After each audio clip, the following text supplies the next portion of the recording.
The CGA Tour, a podcast unlike any other. Now your host, Calvin Alexander. Welcome back to the latest episode of the CGA Tour Podcast. As always, here I'm your host, Calvin Glen Alexander. And today we're talking about some MLB baseball. So I've got the two biggest baseball fans, at least I know, on to join me here. Jay Carlson and Alexi Bollwerk. Alexi, how's it going in Oklahoma City? Is it cold, warm? How's the weather report of Oklahoma City? Jake usually hits me with it first. Well, it was warm all of last week, and then all of a sudden decided to get cold again, and now they're saying we're going to have some winter weather Friday, which I thought was completely done. So it was decent today, but apparently it's going to get cold again tomorrow and Friday. So good riddance. Good riddance. Jake, weather hopping in your area? When we most recently recorded, which wasn't too long ago, right? A couple days ago, this weekend? Yeah. Was it Sunday? Sunday? Yeah, it might have been. Okay, I think it was Sunday. We were sitting pretty at probably about 78 degrees. The residing earth science teacher, with a warm front afterwards comes pretty crappy weather. So that's what we got. Got a lot of rain, dropped about 20 degrees. And then we are looking to heat back up again beginning of next week. We have a high of 38 degrees on Saturday. Well, I live in Los Angeles, so we can just leave it at that. My weather probably beats you guys. I'm just saying, I pay for it. I pay for the weather. I mean, you're acting like my rent isn't $2,400 a month. Like, come on. I mean, really, that's like what we're doing. Anyways, with all that being said, thank you guys so much for joining me here on the latest episode of the CGA Tour. We want to talk some MLB baseball, though, and we definitely want to talk about the lockout as well as some possible free agency stuff. So, with that being said, Alexi, I'll let you just lead it off here. Where are we at? Are we going to see baseball this season? What's going on with the latest negotiations, at least? So we're definitely going to see it, I think. I hope. It's just how the way everything's been is just it's really crappy because this is hurting the fans. Like we are the ones getting punished for this. We have billion-dollar owners fighting with millionaire players, and that's what makes me so mad. Like I get it, both sides want their piece and whatever, they want to get their cut, but like this is for the fans. Like, don't you want to have a real season for the fans and do everything you can to make sure that you don't have a bad name on your sport? I mean, that's what really gets me. Today I saw that they just postponed or canceled games through April 14th, which is now 2 weeks into the regular season. And I mean, all I hear is, oh, they're talking. And then like I hear one day it's good and one day it's bad. I don't even know what's actually like the real report, to be honest. Like I hear so many different things. I just know that they're not as close as people want you to think they are, from what it sounds like. Like I said, last week there was like, oh, they might get this deal done tonight. Like they're working late into the night. We wake up the next morning and then Rob Manfred's on national television. Well, I don't know, MLB Network or something, and saying, "Oh, we're canceling games," while laughing and acting like it's not really a big deal because Rob Manfred's an awful commissioner. So, yeah, well, I think it's a joke and all, but I'm sure Jake has some thoughts on it too. Yeah, like I mean, one, the Braves will just stay World Series champions for longer. But two, the part that I don't understand is they haven't even really been like negotiating. They're just like throwing new offers up on the table. It's like if you and I, Alexi, were to negotiate about something, if I'm like, hey, I'll sell you my chair for $80, and you're like, how about 55? And I'm like, how about 70? And you're like, how about 65? Okay, deal. Right. That's negotiating. All they're doing is just throwing new offers on the table. And I understand like the negotiating there is much more nuanced than obviously like negotiating over a chair, but they're just throwing new offers down, and it doesn't seem like there's any push or pull from either side. 'The one takeaway that I've gotten away from this, and, you know, I can like it's not really a big deal because Rob Manfred's an awful commissioner. So, yeah, I think it's a joke and all, but I'm sure Jake has some thoughts on it too. Mm-hmm. And it didn't take me very long to realize that is you have major league players negotiating on behalf of minor league players. Mm-hmm. I don't understand why. Now, I know why there's not a minor league baseball players association, but also on the other hand, I don't understand why there's not a minor league baseball players association. And I know minor league baseball players kind of, the goal is to obviously get to the major leagues, but I mean, there's guys that you can grab that have been in the minor leagues for a long time that are super invested. There was the guy, Sean Kazmir, that played for the Braves, who had been in the minor leagues for his minor league, his major league debuts were 8 years apart or whatever it was. There's guys that you can get that are invested in the minor league baseball system. So it doesn't make any sense why there's not, whether it be a group of lawyers or, a couple minor league baseball players here and there that can just kind of lean on that side, because we've got guys that aren't minor league baseball players negotiating for minor league baseball. And I mean, that's number one. And number two, I found out that a lot of people outside of Major League Baseball don't really understand, or outside of Major League Baseball fans don't understand that a lot of baseball players don't make the same type of money that people in the NBA or people in the NFL make. When it comes to middling players, there's not a lot of money to be made. I mean, if you look at the Braves, look at some of their contracts. They've got guys that are playing for pennies.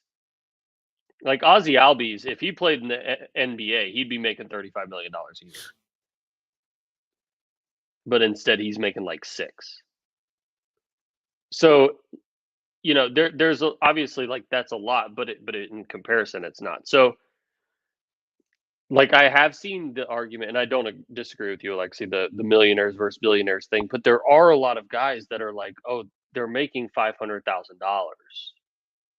And so it's they're not, there's more guys like that than there are guys like Max Scherzer in the MLB, especially compared to the other sports. Yeah, definitely. And I meant to, I that was one of my points about the millionaires versus billionaires. I was more referring to those guys who are getting paid. I know, and they're not all of them, but the Bryce Harper type guys, right. The ones who are to be honest, yes, he did what he did. He made his money. He's making his money. But in my honest opinion, Bryce Harper is not even worth that much money.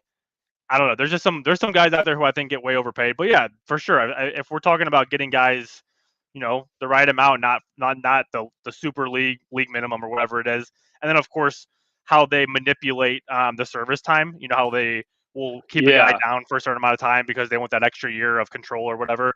Yeah, I think that's a joke too. They should definitely fix that. I mean, if a player there's a guy I know they paid Acuna, but let's just say they didn't want to pay him, they could keep him for 6 years at what, $500K until they do arbitration and stuff. And that's similar to bird rights, isn't it? I think where it's so. You have I guess that's the comparison where you have so many years of team control, and it's I mean, something's got to give here. They've got to, right. You've got to allow. I know the MLB is super against player power, but you've got to allow a little bit more, player power, and then the international player stuff came out today, which was, that's a whole nother can of worms that I don't even know if I have the knowledge or the brain capacity to get into. Because I mean, there's numerous articles written about that, because that is that's some messed up stuff that goes beyond anything that we could talk about today. Definitely. This seems to me Jake, your chair selling idea earlier, I think was great, because that's how normal negotiations go. This seems like it's much more of a, hey Alexi, do you want to buy my house? Okay, cool. You want to buy my house? Here's the price. Okay. All right, it's 200,000. All right, you're offering 150. Okay, cool. Yeah, but the backyard is actually another 50K. Wait, what? All right, cool. Oh, and then you wanted to also buy the garage? Oh, the garage? Well, I don't know. We're going to have to negotiate that too. And it seems like we're just, every single tweet I see, is negotiating one thing about international players, negotiating another thing about player arbitration, negotiating another thing about minor leaguers, negotiating another thing about service time, which I understand all of it, arbitration, international players, service time, all of it kind of feeds into each other. But when it was at least with NBA lockouts or NFL lockouts or whatever it may be, it seems it's like, all right, well, the players trying to decide if they want to vote on this. Okay, they voted on this. Okay, whatever, it's done.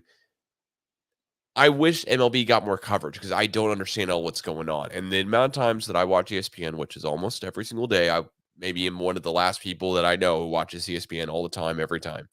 But they cut away from Rob Manfred. They cut away from the players talking. And that just infuriates the crap out of me. Because I'm like, no, this is where I would get this information. Like, Yeah. so now I got to go look up the interview? Like, I'm not going to look. I mean, come on. I'm not going to look up the interview. I would recommend, and Alexi, you probably get a lot of your same stuff from Jeff Passan, where I get like a lot of my stuff too. His tweets are great because he'll break down the numbers, and like when I say the numbers are like $50 million apart, they're legitimately $50 million apart. It's not even an exaggeration. What was it? The arbitration clause that was like the MLB wanted like 80 million and or the MLBPA wanted like 80 million and the MLB offered them like 25. Like they're so, I thought it was actually going to be over the other day because it's always, once it gets deadline day, they're always super close, but it's just like at this point now, I don't know. They're so far apart. It's almost like they just need to start talking about each issue singularly, apart from everything else. And Jake, I agree. That's where I also get the information whenever I seek it out and want it. Yeah, But it shouldn't be like that. Like it really shouldn't. Baseball is a big enough sport, and it's the third biggest sport, I think, now. But it shouldn't. If I don't know, there's got to be something different where it shouldn't be treating itself like that. I mean, this is literally the meme of a guy riding along a bike and sticking a pipe through the front spokes as he keeps going and falling in his face and going, "What the hell? Why did this happen?" I mean, that's what it is because it's the Eric Andre all over meme. itself. Yeah, it's the Eric Andre meme where he shoots shoots the guy and then says, Hannibal why would Buress, you have and shot then him? and then he said, "Why is he dead?" Like, How did this happen? And we knew this was going to happen with the MLB. Like everybody knew this was going to happen. But I mean, you're right, Calvin, because if this happens in the NBA or the NFL, this is getting an ungodly amount of publicity. Oh yeah, totally. But like Mike Trout putting out something. You know what should happen next? Every single MLB player should have put out that same statement. Like, I'm not saying every MLB player should be all on the same page, but let's face it here. If LeBron James says, hey, screw this, we're not agreeing with the owners, we're not doing this, then, I mean, you almost got to guarantee that all the other buddies in the NBA are putting out the same statement within the same 5 minutes, right? Of showing unity and support. I love watching baseball. I love being a part of baseball in any fashion. I want to only see more baseball, but I'd much rather go, yeah, guys, let's talk about seeing the first game of opening day this month, as opposed to talking about, are we going to see baseball before May? I mean, that seems like it. That seems like that's in jeopardy, right? And it's only in the owners.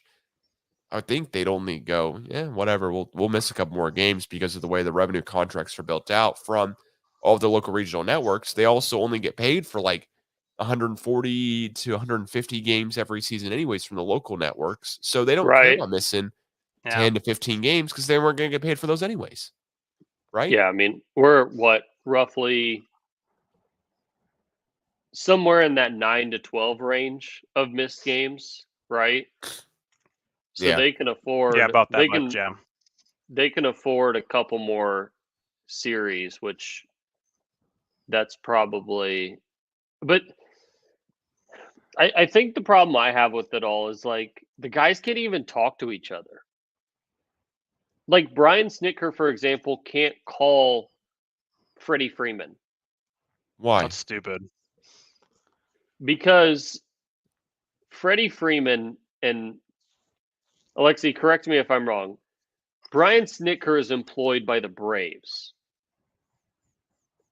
Freddie Freeman is employed by the MLBPA. He is represented by the MLBPA, whereas Because Brian he's a free Snitker, agent. Okay. Yeah, so Yeah. pretty much any free agent right now can't like talk to, I guess, other Well, teams and yeah, player at all, like a player at all. Yeah, That's Goldschmidt crazy. can't go train at Busch. Yeah, they can't go train. Yeah, that's another thing. They can't train at the Yeah. stadiums. Yeah, that's ridiculous. Like it is one of probably the dumbest. Right. Like, It's like okay, like what are we it's doing? this is the definition of a pissing contest. Yeah. And another thing I wanted to point out that makes me really mad about this whole thing, I was looking it up to make sure I was right about it because I didn't know for sure, but I had thought they hadn't met for a while. So up until last week to 2 weeks ago, whenever they really started talking more about everything, they hadn't met for like over a month. Like I was looking at it, there's a timeline here. So when they got locked out, they went over a month without even talking or meeting together to have any type of negotiation or just any type of conversation to say, hey, like what should we do? So that's my question. Why did you guys wait? And why did you prolong this and stall until closer to the deadline? And of course, you're going to scramble and probably not come up with a decision if you guys are that far apart.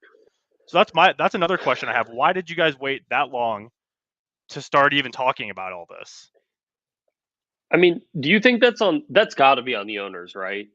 Oh yeah, for sure, definitely on the owners. But I mean, I still would consider it both because like if they both really wanted this to get into an agreement before the season, I think both of them have somewhat of a responsibility. But yeah, more on the owners than the players for sure. Because like most of what I've seen from the players is like, hey, we just want to play. Right. Which And the I could owners only are like, agree. I could Yeah. only agree. Right. Like I want to see him play too. Yep. Yeah, I mean, and like I said at the beginning, this is truly hurting the fans, and it's hurting.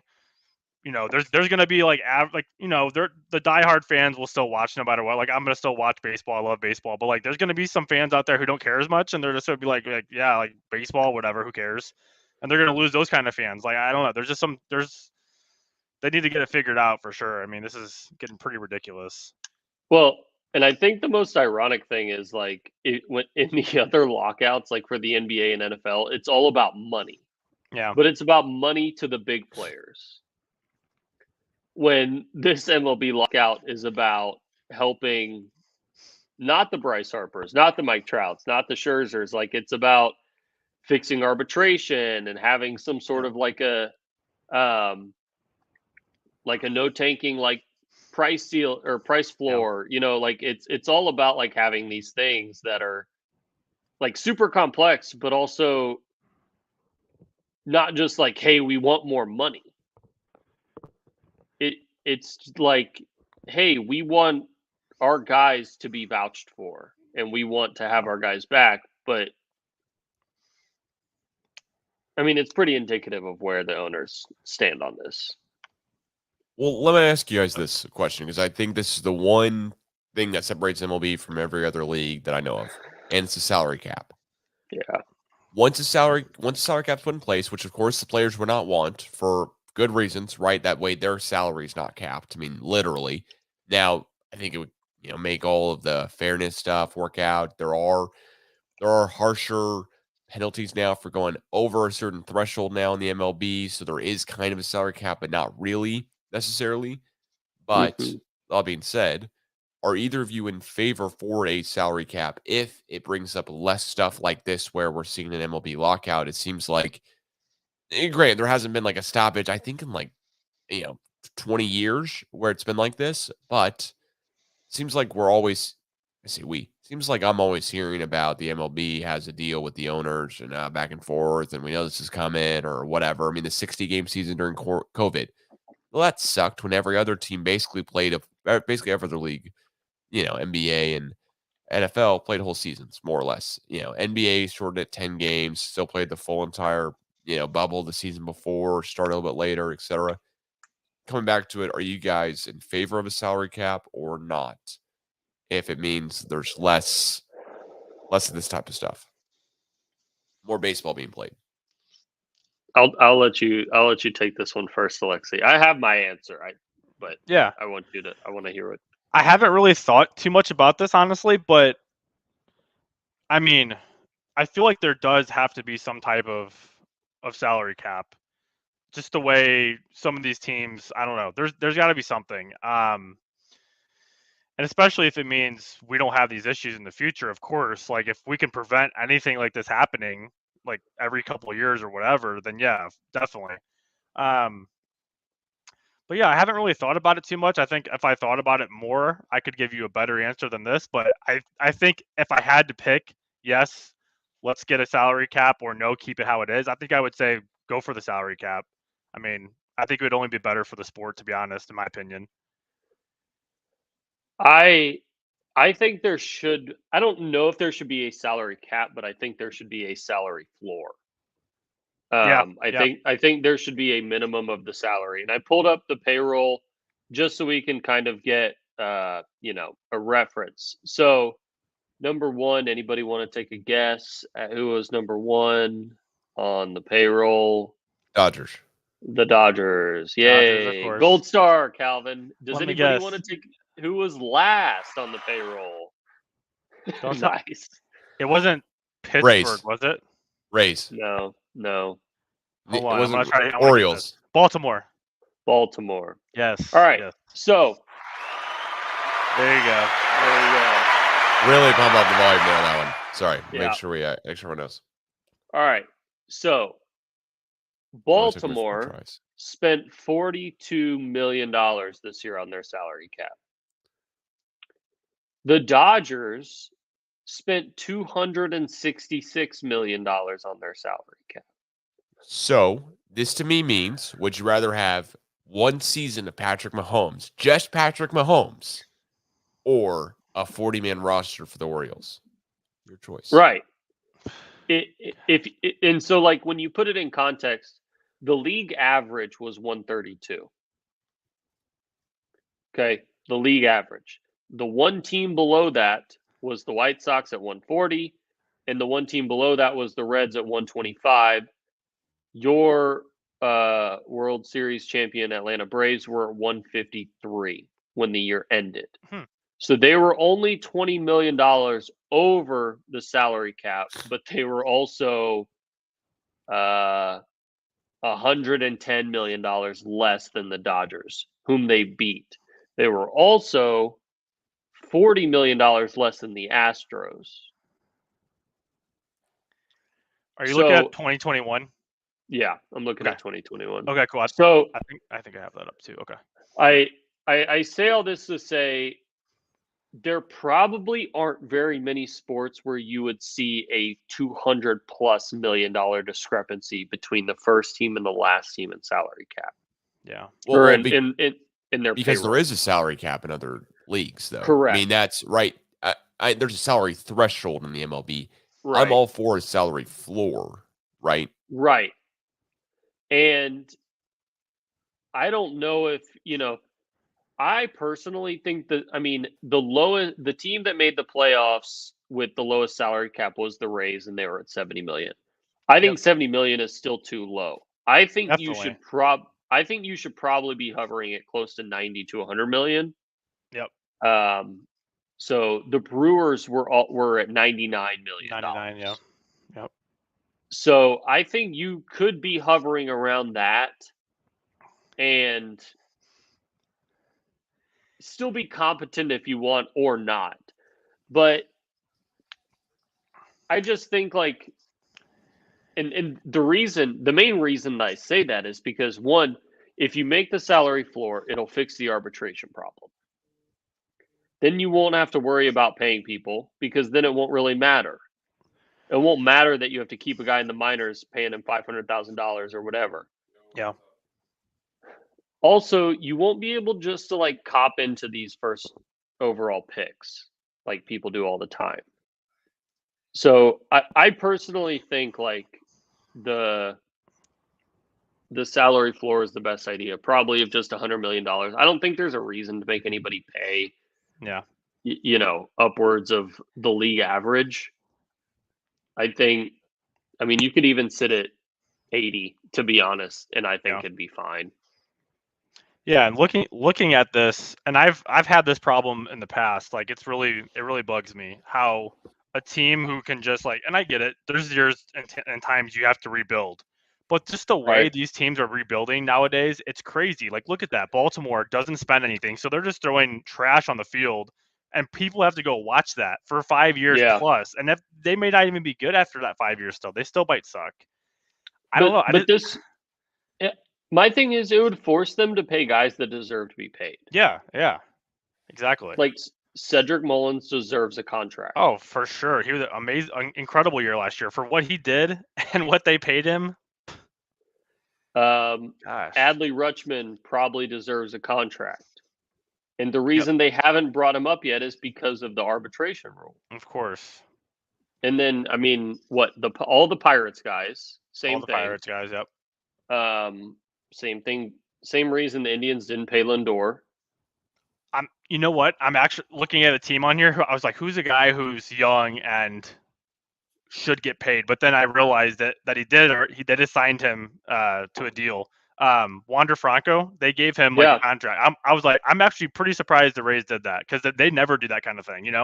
I mean, over the years, it looks like it'll be like it's a good investment. But I mean, still, easily. you don't see that from the Rays, especially for a player that young. They're usually the type that will drag it out, give him as little as they can at times, and then flip them for somebody down the road. But yeah, I thought that was surprising.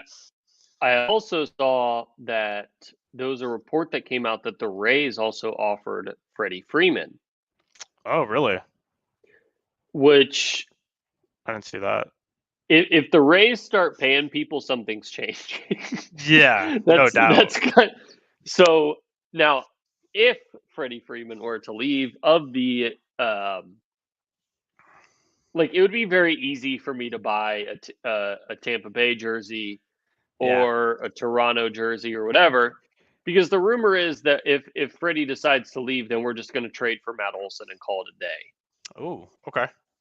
Because the A's will take whoever for a bag of prospects. Oh, for sure. Just the A's are that playing dead fish team over there. Who'll just keep playing Moneyball, yeah. So where are they at on here? I'm looking for them. Or are they on here for 2021?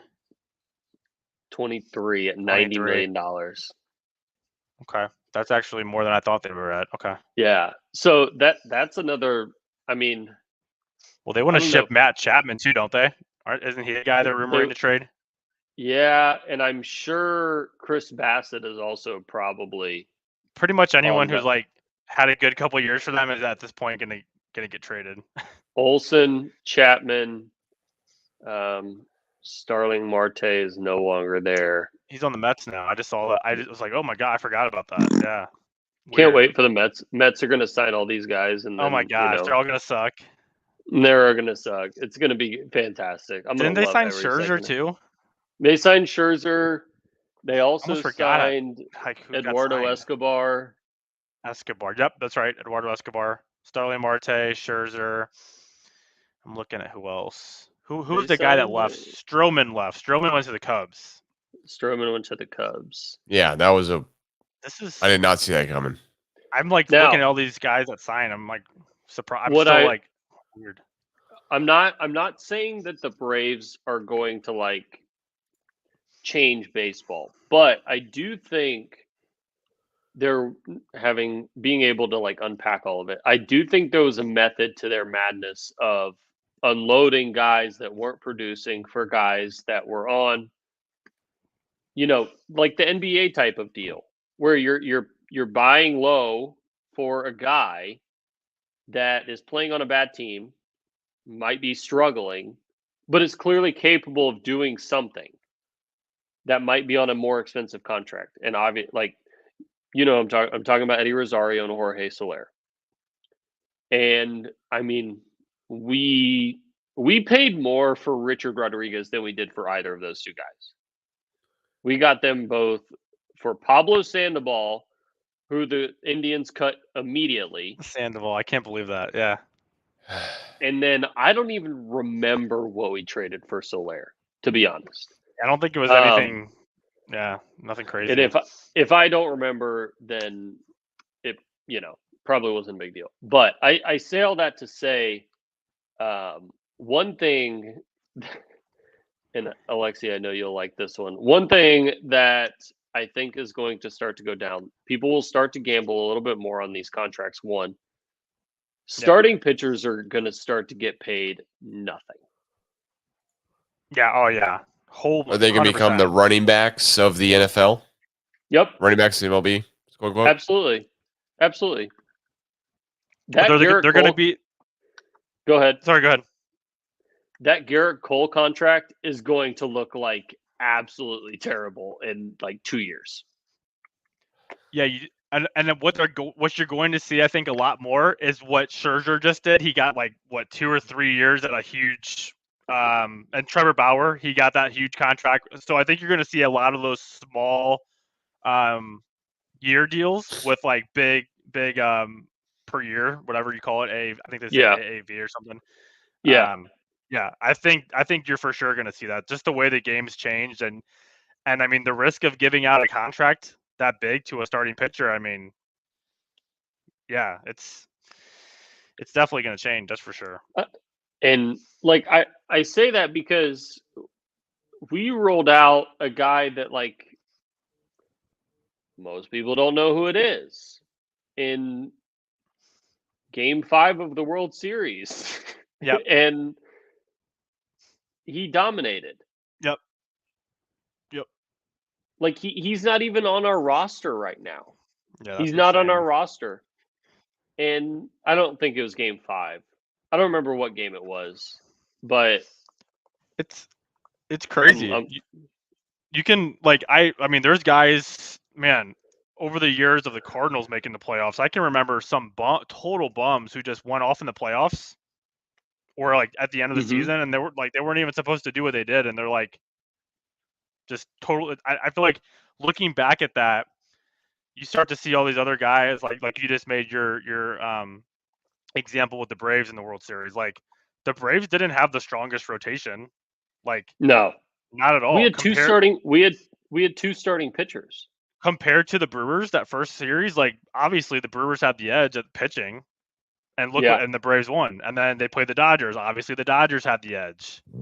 It's like it's crazy how much starting pitching has changed. I mean, it's all somewhat bullpen games at this point. Whenever you get in the playoffs, you know.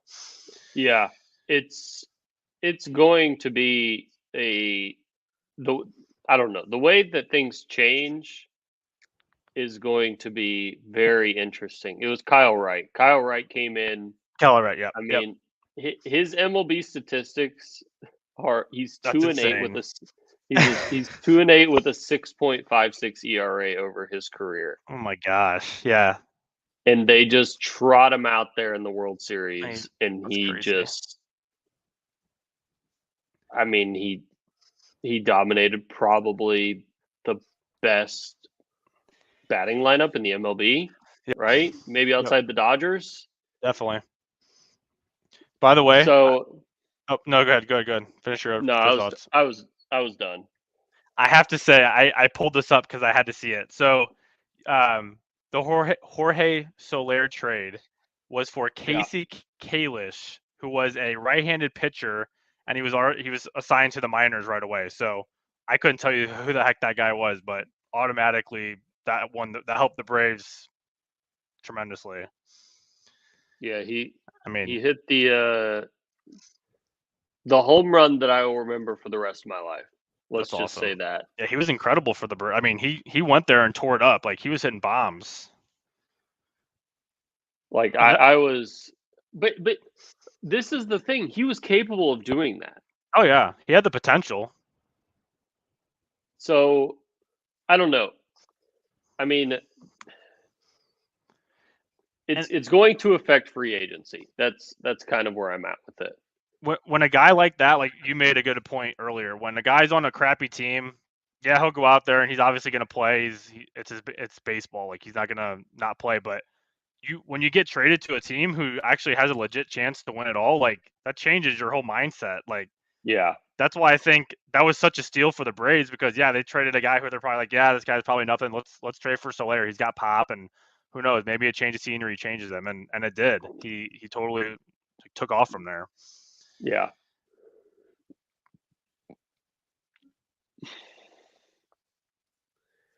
I wish I followed baseball closer enough to know basically more. I mean, well, because to me, there was some random guy who was playing for, I think, the Red Sox this year. I'll look it up real quick. In the postseason, he was like a reliever. And I was like, oh, wait, that guy played for the Padres. He was a pitcher for the Padres like a couple of years back. But the Padres are trying to use him as a starter. And the Red Sox were like, we'll just use him as a reliever.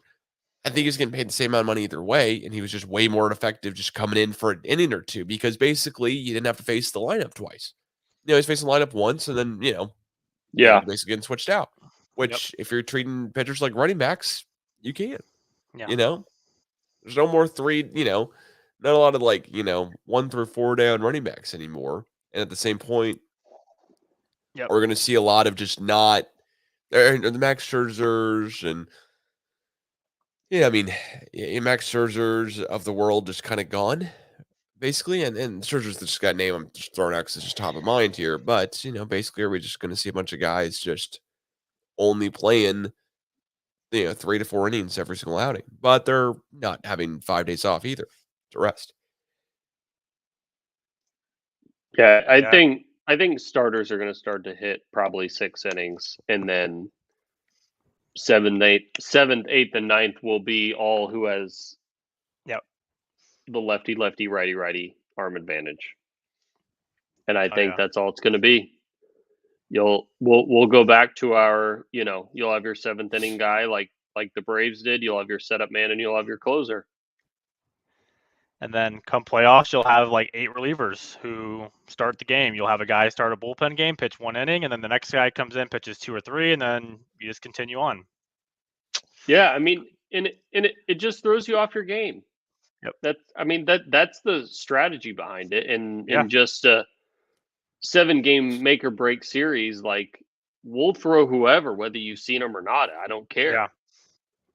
Yep. But everyone's gonna have their Scherzers, their Coles. Maybe like a Lance Lynn. You're always gonna have guys that are gonna be able to throw upwards of like 7-8 innings, but. Gone are the days where you have to have 5 starters that are going to be able to just pump 7-8 innings. I mean, and you see it especially throughout the regular season, but you see it when a guy is like, they have a strict pitch count where, if he gets to 100, he's done. He can't go over 100 pitches. Like there's that strict pitch limit. Yeah. And I think you see that a lot more where it might be even less than 100 sometimes where they're like, oh, he's almost done. Like, let's get a guy in here and reliever. We got to get a fresh arm. So I think back in the days when you had guys pitching over 100 a game, 100 pitches, you very rarely will see a guy go over 100 pitches. And if it is, it's most likely going to be Max Scherzer because he doesn't ever want to come out. Yeah. Do we have any? He's got a good record and staying in it, so that's true. Do we have any free agent predictions coming down? The guys that I'm looking at: Correa, Chris Bryant, Freddie, Trevor Story, Castellanos, Kershaw, Verlander, Rizzo, Conforto, Schwarber, Cruz, Jansen, Rodon. Yeah. So still a lot of guys out there. Wow. Yeah, there are. Unfortunately, I don't think Freddie is staying. Really? You're not confident that he's coming back? Yeah, and it's just a lot of the stuff that I've read. Even Chipper said that because him and Freddie are close because Freddie started when Chipper was declining, but even Chipper said that Freddie didn't like the offer that he was first proposed. And I can imagine as a player, as a franchise player for 6 years, that can probably leave a pretty bad taste in your mouth if your team kind of lowballs you on an offer. I just hope he doesn't go to the Dodgers or Yankees. Oh my gosh, I know. Please don't go to. That's my fear is like he's gonna go to like the Yankees or something or something stupid like a big team like that. So the thing with Freddie, though, I meant to ask you about this, Alexi. First basemen haven't aged well. Yeah. These like early 30s, but past 30, third baseman that signed to or first baseman that signed to longer deals. Yeah. Their contracts have aged really poorly. Yeah. Oh my gosh, 100%. So, what is the max amount of years you would sign Freddie to? 5? What is he right now? 30, 31? Or is he older? I think he's older than that. Let's see. I thought he was 32, but He's 32. He's 33 in September. Wow. Okay. See, if he's 32, you said at 33 in September, so he'll be 33 at the end of the season. So you're saying in 5 years, 37, 38. Yeah, to be honest, I'm not. Give him a good amount for I'd say 5 years. I'd say no more than 5 years because, look at Pujols. I watched him, of course, in St. Louis all those years. He goes to LA. He declined every single year, and look what he was doing his last couple of years. Like, just not the same player. And that was a terrible contract for the Angels. Yeah. Yeah. So I definitely wouldn't go 10 years plus, but yeah, I'd go 5 years. I think the max I would go is 5, maybe 6, but probably 5. Yeah, I think 5 is probably where I would sit. Yeah. Does anybody have any lean on Correa? Yankees. Yeah, I don't know. I haven't heard This much seems about too much like anything with it's a him. Yankees or coming back to the Astros. Yankees are coming back to the Astros. He seems I don't like a necessarily Yankee. see the Astros, but He's enough of a baby to go and play for the Yankees. Yeah. He cries enough to play for the Yankees. Exactly. Yeah, I can't. I don't like him. I'm not a big fan of him, but he's just. He's obviously. I don't think he cares where he plays. Whoever gets him the biggest contract is where he's going, probably. The wild card to me is Chris Bryant. Yeah, that's an interesting one. I don't know if he's good anymore, to be honest. Yeah, he's definitely not worth anything. Like when he made MVP a couple of years ago, you're like, okay, Chris Bryant's legit. Like, he's good, but man, he got hurt, and then he just had some pretty bad seasons. Like, he just he wasn't hitting. What was it? One of those, was it last year or the year before? Or he picked it up a little bit better, but never to the point where he was in like the MVP level. No. So yeah, he's an interesting one. well, with all that being said, do we have final-ish thoughts on when we're going to see games played on the field? I say May. I feel like we won't get games till May or June. Wow. May Really? or June. May or Okay, June. so late May, Dang. early June is what I'm going to pencil you in for, Jake. That's fine. I said All-Star break earlier this year. So I hope you're wrong, because that would be ridiculous if they go that long without playing. I'd like to catch a Braves game before I am no longer here. So Yeah. Before you move, yeah.